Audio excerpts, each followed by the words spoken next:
Exterior, the high desert, dawn. There's a large golden cross on a hill overlooking the town of Kanab, Utah. Don't look at it during sunrise, or the reflection of the sunlight off of it will blind you, which is what happened to Klaus Kinski the morning after he arrived in Kanab. Kinski was one of the first cast members of Cyber Cowboys to arrive in Kanab, which was unfortunate for a crew who wanted to make a good first impression when they arrived. Klaus Kinski was a longtime character actor with a resume filled with truly grotesque performances in numerous spaghetti westerns, and some of the greatest performances of all time in films like Fitzcarraldo and Nosferatu, Phantom der Nacht. He was also infamous for being more evil than an oil spill, just a true plague on everyone he encountered. His lifelong collaborator Werner Herzog once famously said, "That boy is out his damn mind." Klaus Kinski thought he was Jesus Christ, and so he took extra offense when a gold cross rendered him blind for 5 minutes on the morning of September 1st, 1996. He woke up several other cast and crew by yelling at the top of his lungs, "I am going to be as annoying as I possibly can today.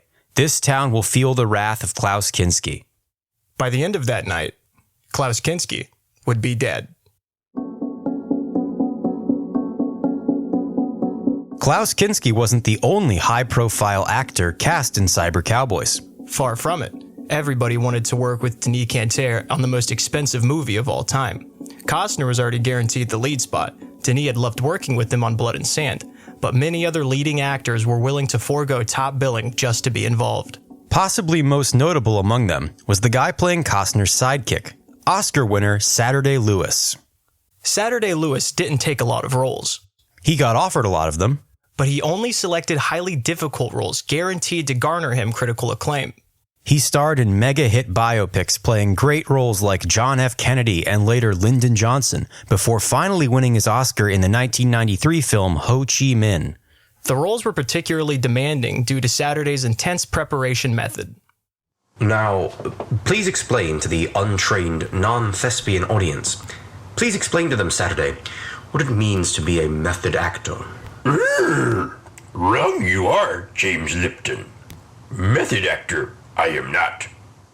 Now, you may have noticed that in this interview, Saturday Lewis does seem to talk like Yoda. This is on purpose, and it's part of Saturday's anti-method, which we will allow Yoda to explain. Living as their character all the time, method actors do. To fully understand character, they hope. Yoda says, limited this is. With the anti-method, understand the character I do. By first understanding all the characters I am not. For example, play Latino Hamlet. I will soon. Live my life as Yoda, Babe Ruth, Mary Poppins, the Coneheads, and so on. Process of elimination. Elimination. Process of. So to clarify, when the cameras roll on Cyber Cowboys, Saturday will be portraying Rolando Netscape, gun-slinging, web-surfing hotshot. But off camera, depending on his mood, he speaks to the cast and crew as Louis Armstrong, Attila the Hun, Bob Woodward from All the President's Men, or Shredder from the Ninja Turtles. On the first day of shooting, a new documentary crew captured Saturday in character during an early spat with Kinski. I am blinded. Where are the fruit gushers? Someone bring me my gushers. I say, everybody, look alive now. He jumpier than a June bug. We might have to hog tie him up, toss him in a burlap sack till he's all tuckered out. Enough of this. I am going into town to speak with the mayor. Get out of my way, girl. Kinski barged into someone that he probably should not have. The girl that he was referring to was Elena Rothschild. Elena, heir to the Rothschild fortune, would be playing the film's love interest, Cookies the Librarian. She was not good. This was her first role in a motion picture. The only other on-screen performance of hers we could find was a commercial for Raisin Bran. Mom, I don't want to eat this plain, boring bran. What if I put raisins in it, darling? Doesn't that look delicious? Yes, Mom. Raisin Bran. A serving of raisins in every bite. Spice up your bran with raisins. Did she say sprice? Yeah, looks like that made it through. Damn. Elena had arrived on set with the first convoy of vehicles. Flanking her the entire time was a completely new documentary crew who had arrived overnight and volunteered to replace Werner Herzog. Little is known about this crew, other than that the men were all very strong, several had Israeli accents, and they all had a lot more guns than Werner Herzog's crew. After Kinski brushed into Elena, the crew deemed him a person of interest and followed him around for the rest of the day. Next, Kinski went to the prop department for a knife in case he had to stab anybody in town. That's where he met the weapons and demolition experts Stewie and Griffin. What's up, bro? You want a fucking knife or something? Yes, how did you know? Oh, we got so many knives, it's crazy. We're just giving them away. I'm making Stewie juggle them. Hey, Griffin, can I stop juggling these knives? No, dude. Look how much blood he has on him. Isn't that awesome? Armed with a knife, Klaus went into the town of Kanab in search of gushers and revenge. At this point, we should talk you through the town of Kanab and why Deni chose to film there. The people of Kanab have always said that the town had the spirit of movies beneath its soil. Kanab sits directly between the Grand Canyon and several other majestic national parks. Its proximity to natural wonders made it the perfect hub for Hollywood when they came looking for locations to shoot westerns and other epic films. Every Hollywood star had spent significant time in Kanab, and they would always say Kanab was a wonderful place to stay as long as you didn't mess with the locals. So into Kanab, Klaus went, with the direct intention of messing with the locals. The first one he met was Meg Benedict, owner of the town's famous diner, the Nutrient Post. Attention, I'm a famous man, and I demand fruit gushers. We don't have gushers, dear. We have breakfast sausage. I spit. Best watch where you're spitting, son. People here love respect, and they hate disrespect. Next, Klaus barged into the sheriff's office, demanding a search warrant for possible gushers at the Nutrient Post. That was where he met Mayor of Kanab, Broyle Dunson, and the sheriff, Bobtail Nag. Well, howdy there, traveler. I am not a traveler. I am the Son of Man, the Lamb of God, and an actor. Oh, an actor, huh? You must be here with the movie. I was just remarking to Sheriff Nag that one of my most favorite things in the whole world is politeness. Nein! We must have order. We must find the gushers. I tell you what, partner. We was wondering a few things about your there movie production. And if you happen to tell us these things, well, we might be able to rustle you up a whole sack of gushers. Go on. We was wondering when the rest of the cast and crew will be arriving, and whether or not any of y'all had any, foolish plans involving, poking around the cave outside of town that, no one is supposed to go into. Kinski ended up giving up all of this information, as well as a lot of other information they didn't ask for, such as where supplies were kept, weak spots on the camp's perimeter, and everybody on set's greatest strengths and weaknesses. Back on set, some more cast members were rolling out of bed. Perhaps the most excited out of all of them was Jason Callback. Jason Callback was a 19-year-old baby-faced stand-up comedian from Orlando, Florida. He gained notoriety after his amazing performance on The David Letterman Show. I was walking around the supermarket the other day, not to brag, and I was looking for the chip aisle, but my anxiety was too bad, so I just wandered around the market. Having anxiety is crazy. I feel like everything is a trap. It's like, who am I, you guys, Admiral Akbar? I know what you're thinking. A Star Wars reference, but he seemed like such a jock. Yeah, a jock with anxiety. Is that a thing? Anyway, I'm walking around the supermarket. Damn. Yeah, stand-up was really easy back then. Jason was cast as Spiffy St. Grenade, a demolitions expert who joins up to help Kevin Costner. And speaking of Kevin Costner, where was he? A second fleet of production vehicles was on its way to Utah. Costner was on it, along with other cast members like Steven Seagal and the villain of the film, Walter Matthau. Steven Seagal never talked in interviews about his involvement in Cyber Cowboys, except randomly on Russian state TV when he was on to talk about something else. Stephen, you've been following the case of Edward Snowden very closely. How do you feel about leaking classified information? Information? I did a movie about information in the desert. One night, Billy Clientele appeared outside my 10th floor window and said, "Steven, you could be in a great movie, but you have to make a sacrifice. A blood sacrifice." I said, "I will bring you an offering." Thank you, Steven. Costner's fleet of vehicles was late because Seagal had held them up in Las Vegas so that he could try to kill Siegfried and Roy and steal their tiger for a blood offering. Seagal was unsuccessful, but their tardiness set in motion a chain of events that would have drastic consequences. By the time they approached near Kanab, word had spread rapidly of Kinski's antics. The townsfolk were upset. That afternoon, a mysterious radio broadcast went out. That was Take It Easy by the Eagles. Thank you for slithering on into the Lizard Hour with the Lizard. I'm the Lizard. It's a steamy 94 here in Kanab. Folks, you may have seen some new arrivals here in town. They're from Hollywood, and they're here to shoot a Western. Some of them have been sticking their pronged tongues under the wrong rocks. But hey, in Kanab, we're known for our hospitality. Up next, we got Dr. Feelgood by Motley Crue. But first, a message from the station. The man holds the knife. Reach into the beehive. The bubble bath is overflowing. The man holds the knife. Reach into the beehive. The bubble bath is overflowing. The bubble bath is overflowing.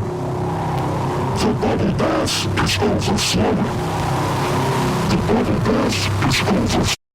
An hour later, Deni got a strange phone call. Hey, Deni. It's me, Kevin Costner. I'm ashamed to admit this, but I think we're under attack. Yeah, a bunch of guys wearing tribal head masks rode in on horses and just started giving us the business. Steven's got his katana, he's swinging it at him. Oh no, they just took it right out of his hands. Yeah, holy shit, Walter Matthau just punched one of their horses in the head. Oh my god, I think he killed it. Oh man, they're riding off with our stuff. They got our food and supplies and all my DVDs. Screw it, I'm gonna get on a horse and fight these guys. Oh man, the horse threw me off immediately. I think I had my head on a rock. Got my bell rung pretty good. Who is this? Who am I talking to? What's going on? Are we under attack? Steven, hey Steven! Steven Seagal, it's me, Kevin. What are we doing out here? Where are you going? Well, I don't know where I'm going.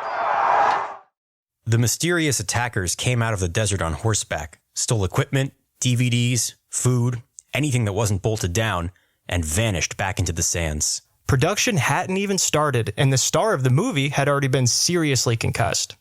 This is a pretty inauspicious start.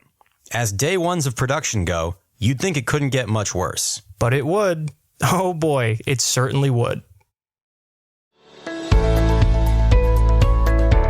Hello, listeners. Has this ever happened to you? Have you ever recorded 115 pages of a scripted comedy podcast? Oh, Jesus Christ. And done, 30 voices, each of which are physically taxing and mentally harmful in their own ways? Nate, yes, I have. No, you haven't. You do one voice. But whether you do 30 or 1, you'll appreciate today's sponsor of A Closer Look, the Shure SM57 microphone. I have apologized time and again. Me and Will really wanted to zhuzh it up for this season and improve the audio quality. So I gave Will $500 to buy new microphones so we could sound even better than we did in season 1. And I found a really good deal from a guy at a farmer's market. That wasn't a farmer's market. They don't do farmer's markets at gas stations. Will gave a man $500 for 2 microphones that, how did he phrase it, Will? That were the same ones they use in the WWE. He gave them to me for only $100, which is a good deal. And what, pray tell, did you do with the other $400? The guy said that for $500 total, he would give me the microphones and 2 jars of voice potion that makes you sing really good. We tried the voice potion. And would you believe me if I told you that the drink was Caribou Lou? Like from the Tech 9 song Caribou Lou. Yeah, but didn't we have a good night? Didn't we get hammered? Didn't we play one-on-one rugby? Yeah, we did, and it was fun, but the $10 microphone sucked. and we had to re-record 115 pages of dialogue, and that's why this is 4 months late. So go out there and buy the... what are these called? The Shure SM57, which you can find at Guitar Center, or hell, any other store.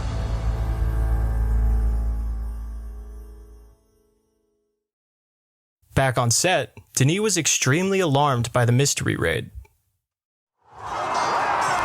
Pearl, get your shotgun.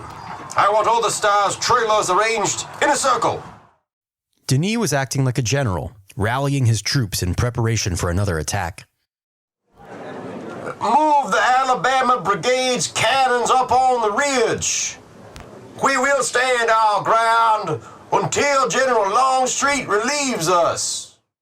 Standing next to him was Saturday Lewis, who was acting like a Civil War general at that point in the day. The documentary crew also caught a conversation Klaus Kinski was having nearby. Those are gushers on the trucks that got robbed. I can help you with those gushers. Wait, who are you? You are extremely handsome. Name's Billy Clientele, agent extraordinaire. I represent your co-star, Suzy Short.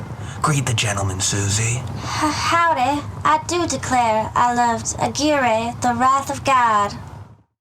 We have to interrupt to introduce two pivotal figures who have just arrived. The timid Southern belle is Suzy Short.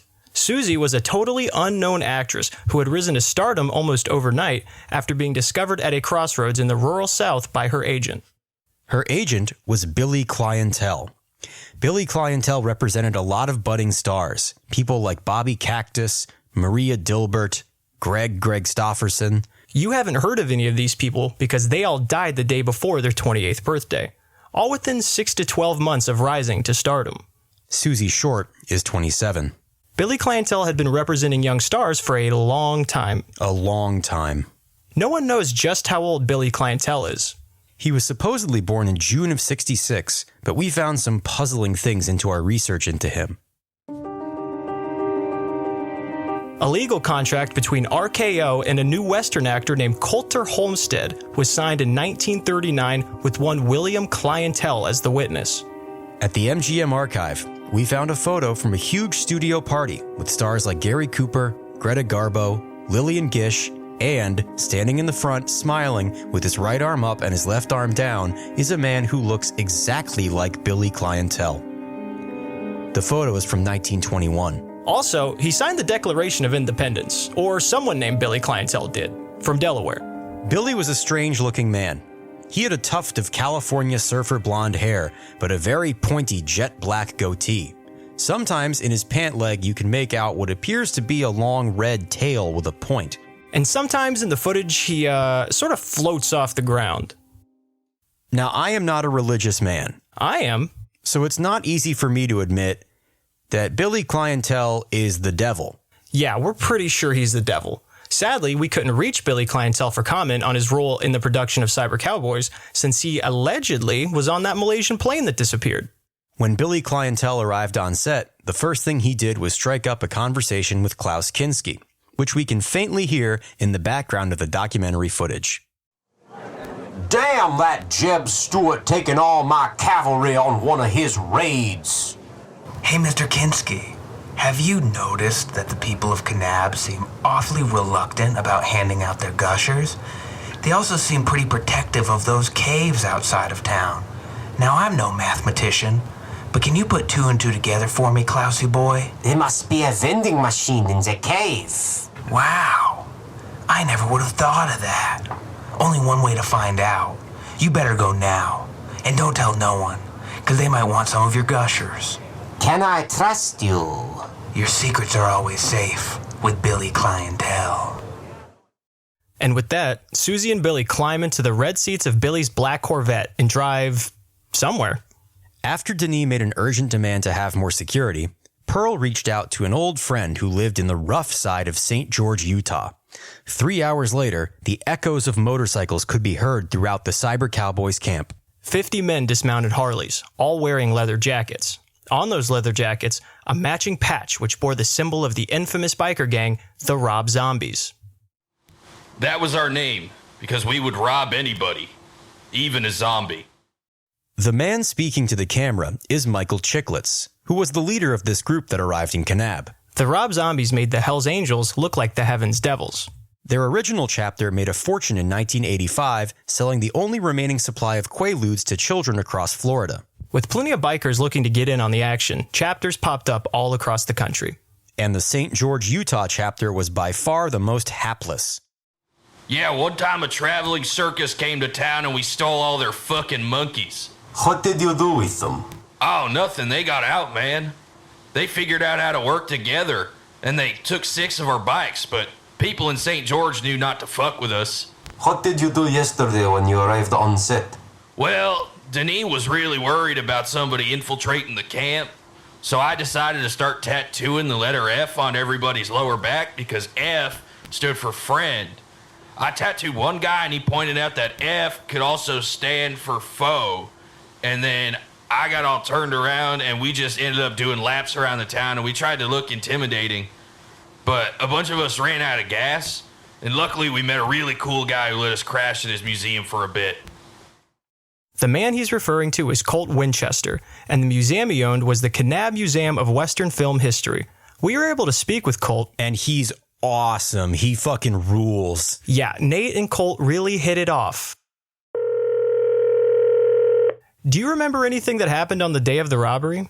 I remember seeing old Meg Benedict carrying bags of lobster, champagne, and crates of gushers into her diner. Interesting. Do you think... And you were the proprietor of a museum that I wanted to go to for a long time. Is that correct? Yes, I've been the proprietor of the Kanab Museum of Western Film History since 1979. How did you fit in with the locals? I don't think the people of Kanab ever took much of a liking to me, being that I wasn't born there. 1979. You must have obtained a lot of items over the years. Well, yes, I have. Colt, can you expand on... What items do you have? Can you give me like 5 examples? Well, I have the outhouse from Pat Garrett and Billy the Kid. Fuck off, really? Damn. Oh yeah, is that the Emilio Estevez movie? No, Sam Peckinpah. Doy. What else? I have a directing chair that John Ford sat in when he was in Kanab making She Wore a Yellow Ribbon. Wow, that's crazy. Now, did you notice anything strange? Can you give me your Mount Rushmore of John Ford movies? I don't know the other 3, but Wagon Master has to be in there. Wagon Master is his most underrated film. It so is. It's so good. Give me your number 1 on 3. 1, 2, How Green Was My Valley? Tombstone. Yes, John Ford directed Tombstone when he was 110. Really? No, dude, he died in the 70s. Oh, all right. Colt, did you see Klaus Kinski? I didn't see him that night, but I do have one of the jackets he wore in The Great Silence. That's the best spaghetti western. It is. It is. Do you have a letterbox? Can you shoot me some deep cut Rex? That went on for about an hour. We didn't get anything useful from that interview. But isn't he awesome? Colt Winchester is a very important part of this story. We talked to him for over 40 hours, and 2 of those hours were useful. I found them all to be useful. And he sent me some old Delmer Daves DVDs. The chaos brought on by the arrival of the Rob Zombies immediately ceased when Deni got on the loudspeaker and made an announcement. Pardon me, artists and laborers alike. I have an important announcement. I see you are all very busy. Hey! Listen the fuck up, god damn it! I would like it very much if we could put this fracas behind us and come together for a feast tonight to welcome true royalty in our field as he joins our humble cast, Mr. Marlon Brando. Nobody expected a 72-year-old Marlon Brando to work at all, let alone travel deep into the desert. Brando is known for being a bit of a wild card. He famously showed up to the production of Apocalypse Now 100 pounds overweight and did not know any of his lines. Frank Castle mentioned this during pre-production, but Deni quelled Frank's fears by saying, "No way that happens again." And wouldn't you know it, it happened again.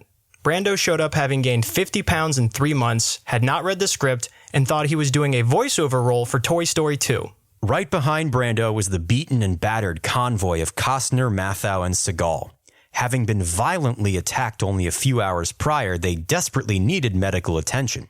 Instead, they were told to dress for a black tie event in a dimly lit giant tent. Later that night, 150 people packed into the dining tent where Deni officially welcomed them to the production. Just as he was about to give a speech, Kevin Costner arrived for the second time, having forgotten that he had already arrived a few hours earlier. He told Deni how excited he was to get off the damn road while wearing a robe and slippers that he had put on in his trailer. Yes. Thank you, Kevin. Welcome, mes amis, to Cyber Cowboys, which is not just a movie, but a world in which you will all have the pleasure of being subjected to over the next, I don't know, X amount of weeks. This is a grand vision that many of you have only been granted a fractional glimpse of. Allow me to bring you all into the light. Cyber Cowboys is... At this point, Deni begins walking around the tent, patting people on the head like a kindergarten teacher as he goes. The story of Bookman, a family man who kept a large library on his land until his family was murdered and all of his information was stolen, rendering him an outlaw. He, of course, will be played by Kevin. At this moment, Deni pats Costner on the head, and Costner immediately passes out. Having lost everything, Bookman is forced to travel the barren wasteland that is Neo-America, which is a world where technology has rendered the government incredibly powerful while making most of its citizens illiterate. The government hoards all of the information as the rest of society spirals backwards into the 19th century, which brings us to the Old West.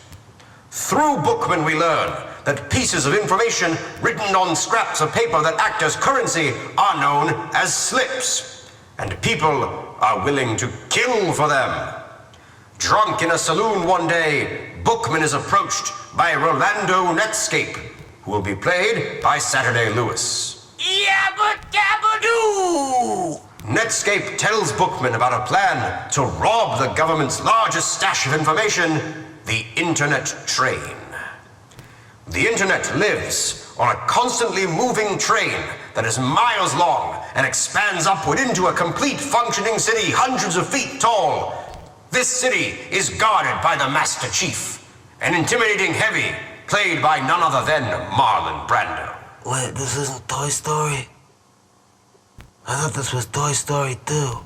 The Master Chief and his army of android women fighters called Cortanas protect the mayor of Infotrain, Mayor Lancelot, a sadistic, murderous psychopath prone to outbursts and screaming fits. He will be played by Walter Matthau. I'm really delighted to be here. This seems like a lot of fun, and I can't wait to learn all of your names. Rolando Netscape forms a posse with Bookman, featuring a demolition man played by Jason Callback, a stunning librarian played by Elena Rothschild, a renegade Cortana played by Suzy Short, a train mechanic played by Klaus Kinski, and Steven Seagal, who plays a gunman with a secret. Where is Klaus? Anybody seen Klaus? Nobody had seen Klaus for a few hours, and nobody would see him until the next morning. As Walter Matthau later put it, Well, we figured Klaus had just gone to a gas station to buy candy. He was always eating sour gummy worms, gushers, those rings that taste like peaches. What are they called? Peach rings. Of course. Deni and the cast and the massive crew and the Rob Zombies split the lobsters and wine that hadn't been stolen and managed to have a pretty fun night. They were all in bed by 12. The next morning, Walter was the first one to wake up. The sunlight reflecting off of Kanab's golden cross pierced his room. Walter stepped outside to get a better look at this cross, then immediately screamed and fell to the ground. Someone was on the cross. He had been crucified. He was dead. It was Klaus Kinski. Next time on A Closer Look.